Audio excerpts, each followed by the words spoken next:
The following is a community affairs presentation from the Ulster County Health Department. This is the Healthy Ulster Radio Show, a weekly presentation exploring community health and sustainability with guests representing a broad spectrum of community partners working to make Ulster County the healthiest in New York State. This program is sponsored by the Health Alliance of the Hudson Valley in Kingston, a member of the WMC Health Network. Good morning. You are listening to Healthy Ulster Radio. I am your host, Dr. Carol Smith, Commissioner of Health and Mental Health for Ulster County. Joining me this morning is my co-host, Vin Martello, our Director of Community Health Relations. Good morning, Vin. Good morning, Dr. Smith. How are you today? Oh, I'm fine, thanks. Dr. Smith, we have a very interesting topic today, and one that really inspired this program, and that is the County Health Rankings. The County Health Rankings were created by the Robert Wood Johnson Foundation in association with the University of Wisconsin Public Health Institute. And they rank counties, they measure community health in counties across the nation based on 35 different criteria, and they are in the major categories of health outcomes, and that has to do with longevity and poor or fair mental health days and health days. And then health factors, they include health behaviors, individual behaviors, access to clinical care, social and economic factors, and physical environment. And it really is very revealing and very interesting, and we have some great news to share with everyone. But first, I'll let you introduce our guest. It's my great pleasure to introduce our County Executive, Michael Hein. And Mike Hein, at the beginning of his administration, made making Ulster County the healthiest county in New York State his goal. And it has become our mission. And I am so happy to say that back in 2011, when we were number 35 out of 62 counties, we've worked very hard over the years with Mike's leadership and inspiration. And now in 2017, we are now number 15 out of 62 counties. And that's been a wonderful achievement that's been recognized by the Robert Wood Johnson Foundation and the University of Wisconsin for that achievement. So I'm very proud of that, and it's my great pleasure to welcome Mike Hein. Good morning. How's everybody doing today? Great. Good Fine, morning. Thanks. Again, this is pretty exciting stuff. I can't tell you how remarkable a process it has been to be able to work with so many incredible people. Again, Dr. Smith, her entire team, so many of our partners in the private sector as well, all of the many people that come together to try to move our entire community in this direction. It's exciting. The idea that we can make a 20-place leap is almost, inconceivable. From the very beginning, what most communities experience is, I always say, I call it a wobble. They bounce back and forth. They go up one or two spots. They go down one or two spots. They go up one or two, because the factors that drive their health outcomes don't really change dramatically. But what we have done collectively here is come together as a community, really make climbing this what is in many ways an insurmountable hill to becoming the healthiest county in all of New York State. We've made it a priority. And as a result, we have not just taken on the issues that you may think of, right out of hand, exercise and healthy activities, and making sure we work to address things like childhood obesity or smoking, or working with our healthcare providers, but also areas that you might not think. Areas like infrastructure, our roads and bridges, areas like schooling. Because again, we recognize the statistics are clear. When someone has access to a higher education, their health outcomes are different than those who do not. In addition to that, obviously, we're talking about those major health-related issues like raising the age of tobacco, and all that we're doing is driven by data. We know what the statistics are. There's this reality. If someone can avoid smoking until they're 18 years old, there is an incredibly high likelihood that they're not going to smoke at all in their lifetime. And the other reality is if they do pick up smoking before that time period, they're going to have a very difficult time kicking an incredibly challenging habit. And so these are the kinds of things that we're going to continue to work towards as a community, and being recognized by the Robert Wood Johnson Foundation is wonderful. Being recognized by the National Association of Counties for our progress is wonderful, but really it's a testament to the quality of the individuals that I get the privilege to work with. Again, Dr. Smith leading the charge on that one, and Vin, I can't say thank you enough for all that you do as well, and the entire team. One of the things that we talk about a lot on this program is a holistic approach both to individual health and community health, because we've learned over the years that you really can't just change a family's or an individual's behavior and expect them to do well. You have to consider the entire context, including their mental health, in which they live their lives. We look at health as in a holistic way. It's not only physical health but mental health, and certainly we expand on that to recognize that the economic health of the county, the health of its environment, it all is intertwined. You can't really separate any of those factors and expect to have great outcomes. Mm-hmm. And there's this concept called health in all things policies. Absolutely. Mike, do you want to speak to that? Well, I think it's important to understand that that was really a driving force. In the past, county government used to be broken up in two different departments. There was the health department, and then there was a mental health department. And when I came into office, I simply looked at this and said, not only is that problematic from a how you deliver care for people and provide assistance and work towards the total health of an individual, but by creating two separate, again, entities that operate completely independent, it's insulting when it comes to how an individual actually functions. Now, your health and your mental health are intertwined. And the reality comes down to this. If we're going to eliminate the stigma associated with behavioral health issues, it's important that we be able to have all of this under one umbrella. And again, have had wonderful staff, and to be able to move forward on this. Dr. Smith has picked up that banner and moved it forward when it comes to making sure that we, under that single umbrella, take care of individuals, whether it be their physical health or their mental health, with a full understanding that it's, like you said, Vin, it's that holistic approach to running a health department that's very different than I think many others. And it's thrilling to be able to watch county after county around the state begin to try to replicate that exact same model. And we know there are many other areas. For instance, social and economic factors comprise 40% of the weight of the health factors in the county health rankings. And those are things like income, education, employment. So, County Executive Hein, I know that you have some great accomplishments in these areas and things that you are very passionate about. Would you like to talk about them? Well, again, I think that when we talk about these kinds of issues, they don't seem to jump up immediately as a public health issue.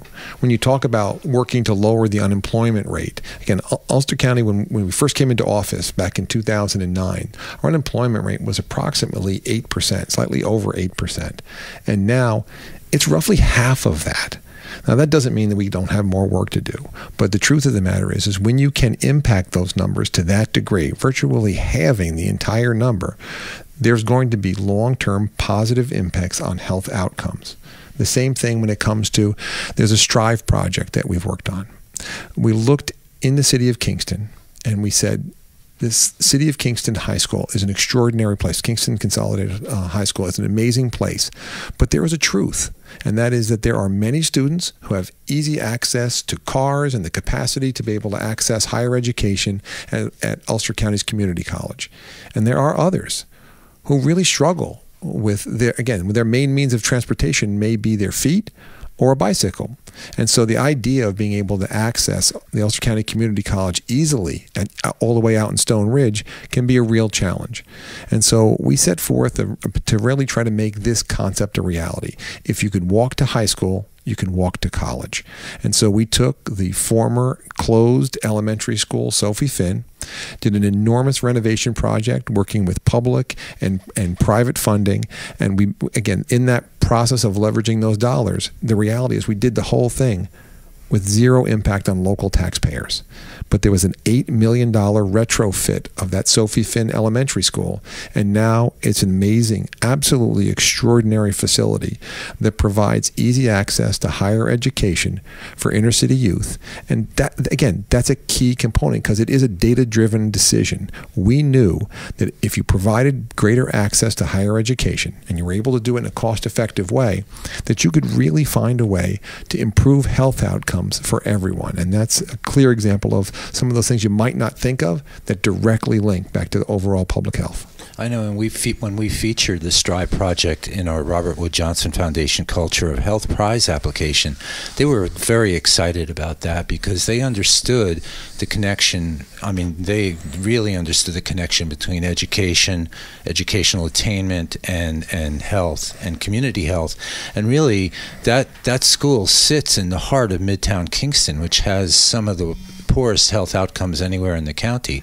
So that is really a game changer. It's also why we're working with the city of Kingston on creating what we're referring to as a linear park. It will go from Cornell Street, right in the heart of the city of Kingston, right in Midtown, and will provide easy access, a straight line trail, well lit, well cared for, a real recreational opportunity for people in the heart of the city of Kingston.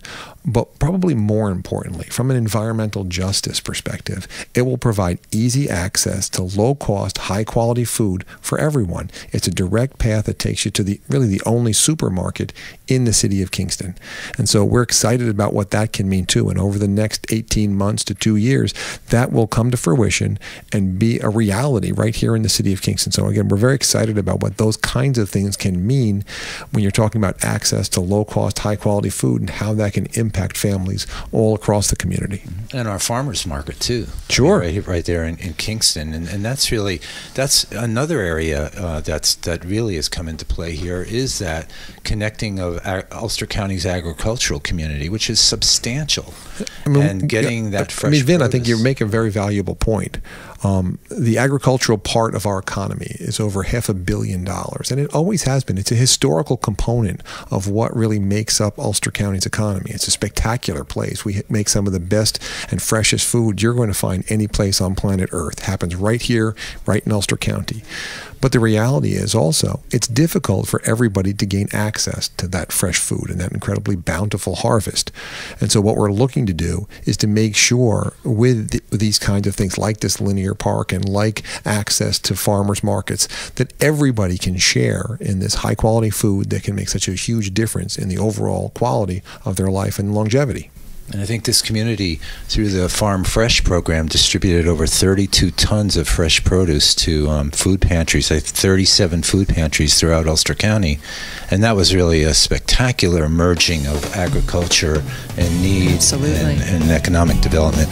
We'll talk more about all these great topics, and we have some more great examples right after these messages.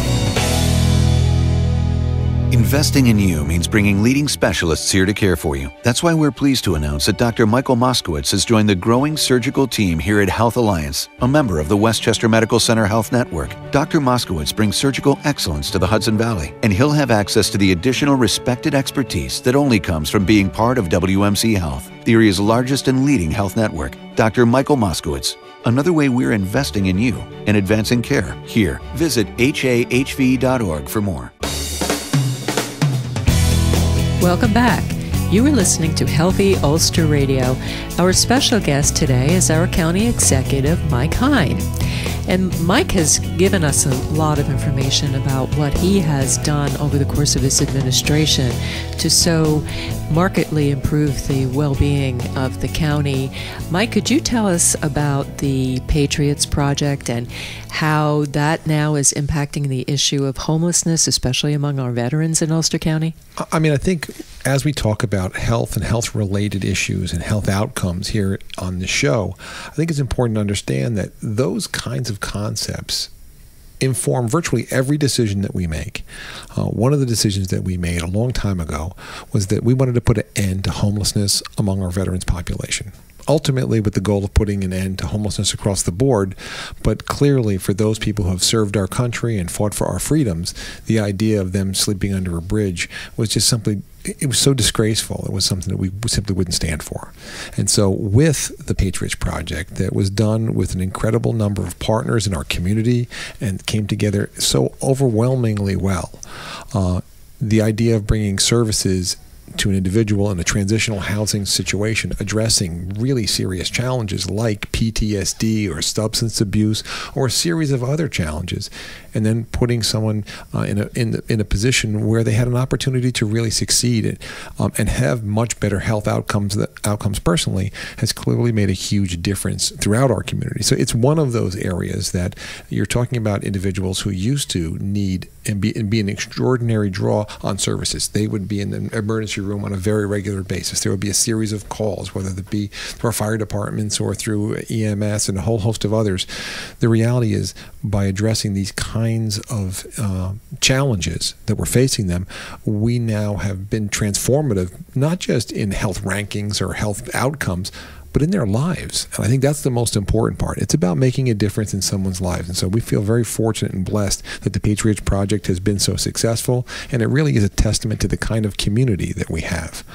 And it's those kinds of things. And so whether it's the Patriots Project or even how do we want to deal with our roads and bridges? Again, another area that someone might not think has anything to do with health outcomes. But when you make your roads safer, there's less accidents. When you make it better and wider, so that pedestrians can move about, so bicyclists can move about, you make it safer.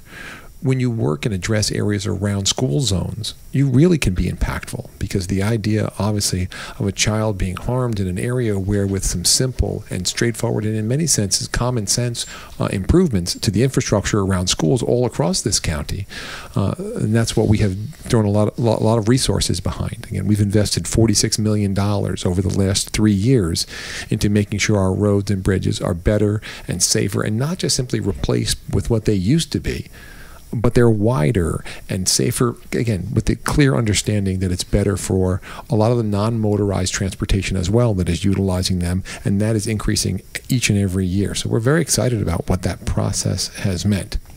It's also why we begin to take a look at things like our environment. In Ulster County, I always say, is the environmental conscience of New York State. It's a huge responsibility to make sure that we leave this planet better than we found it, that we provide the same kind of pristine environment to our children that our parents gave to us. And so in that process, and really thinking of it in those terms, I could not be more proud. The county continues to make real improvement. 100% of our electricity comes from renewable resources. Again, I think the next closest county on that front is 15%. So we're 85% ahead of the next closest county in the state of New York. We're net carbon neutral. That designation places us as the only county in the state of New York as net carbon neutral. And we've been blessed to win lots of awards in this process. And now many counties are trying to be able to use this as a model.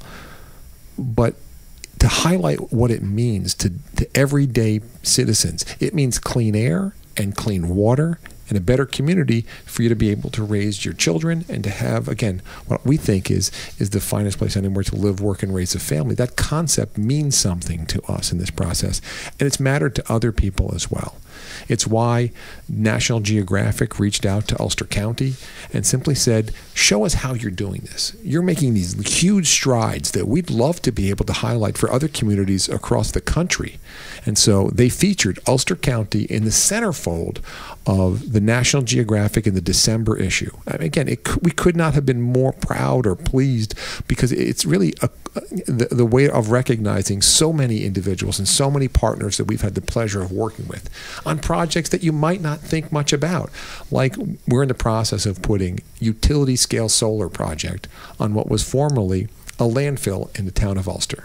That means we use less fossil fuel, and we're able to have cleaner air and cleaner water right here in our community. That's one of those things that the National Geographic wanted to highlight.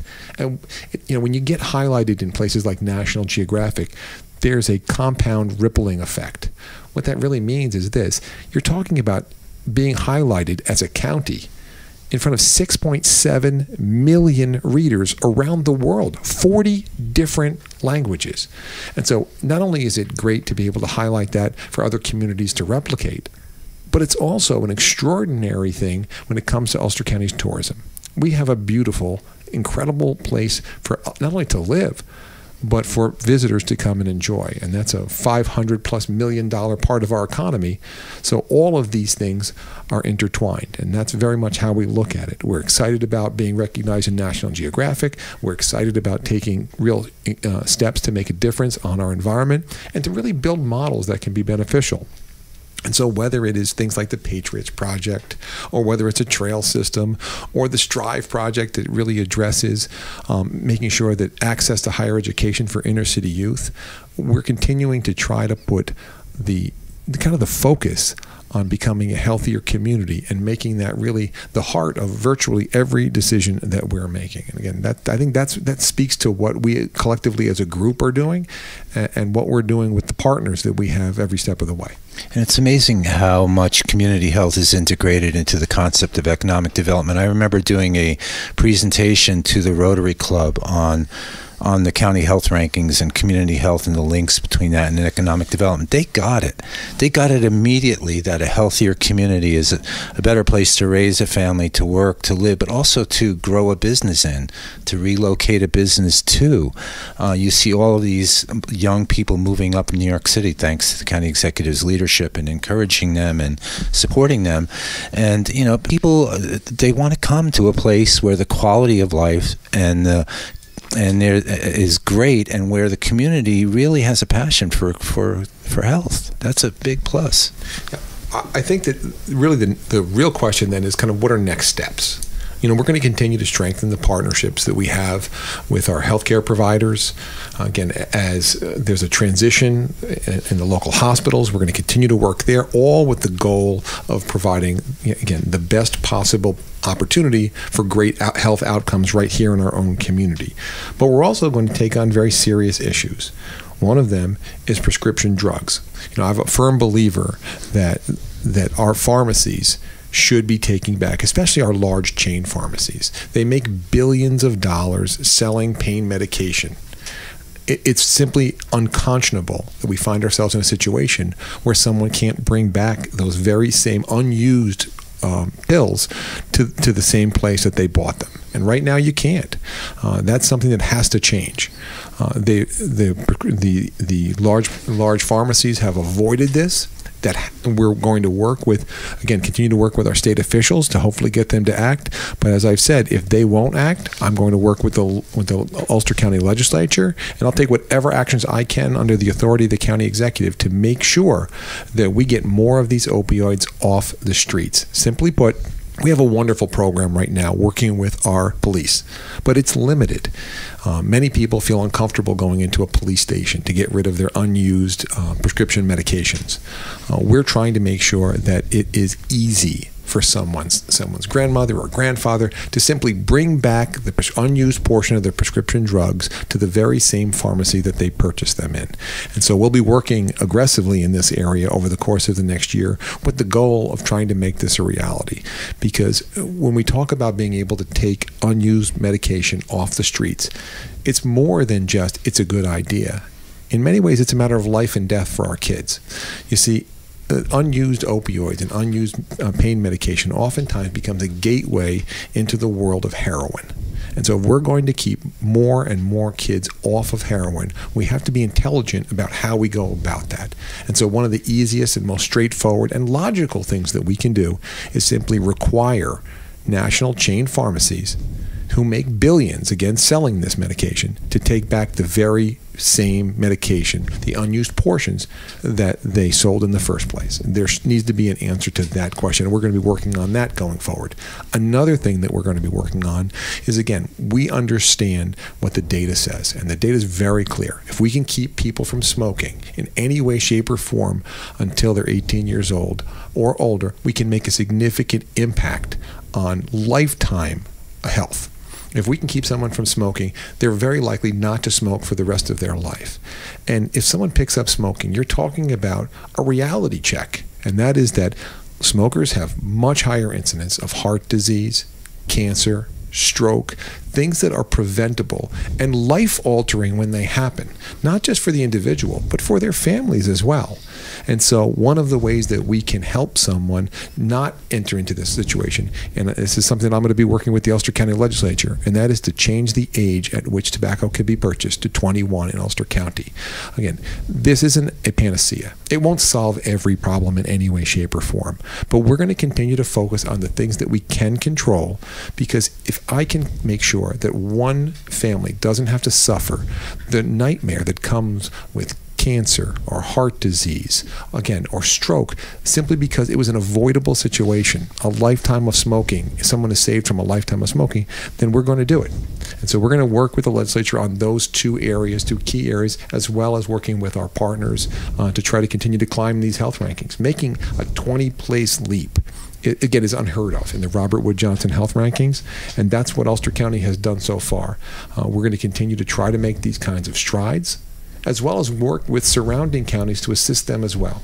Because we want not just Ulster County to be the healthiest place anywhere, but we want the entire Hudson Valley to be an extraordinary place, and that's the kind of thing that makes us all benefit. And thank you for your terrific leadership, County Executive Hine. Really, you set the bar high right at the beginning and challenged everyone and really motivated everyone, and we're just thrilled to be part of it, and thank you so much. Well, again, I appreciate you having me, and a very special thank you to Dr. Smith. I hope all of our listeners understand just how hard she works and what kind of an incredible team she has created that works towards improving Ulster County's public health, and she's exactly the kind of person that we need right here in our community, so we're very fortunate. I'm deeply appreciative of that, but I am here because of you, and I very much appreciate the opportunity to serve the people of Ulster County under your leadership, and I mean that with all my heart. Thank you very much. And that's all the time we have for now. Tune in next week for more great information that you can use to keep yourself, your family, and your community healthy and strong on Healthy Ulster Radio. Bye-bye. You've been listening to the Healthy Ulster Radio Show, a community affairs presentation from the Ulster County Health Department, sponsored by Health Alliance of the Hudson Valley in Kingston, a member of the WMC Health Network. Thanks for listening, and be sure to join us for another edition of the Healthy Ulster Radio Show next week.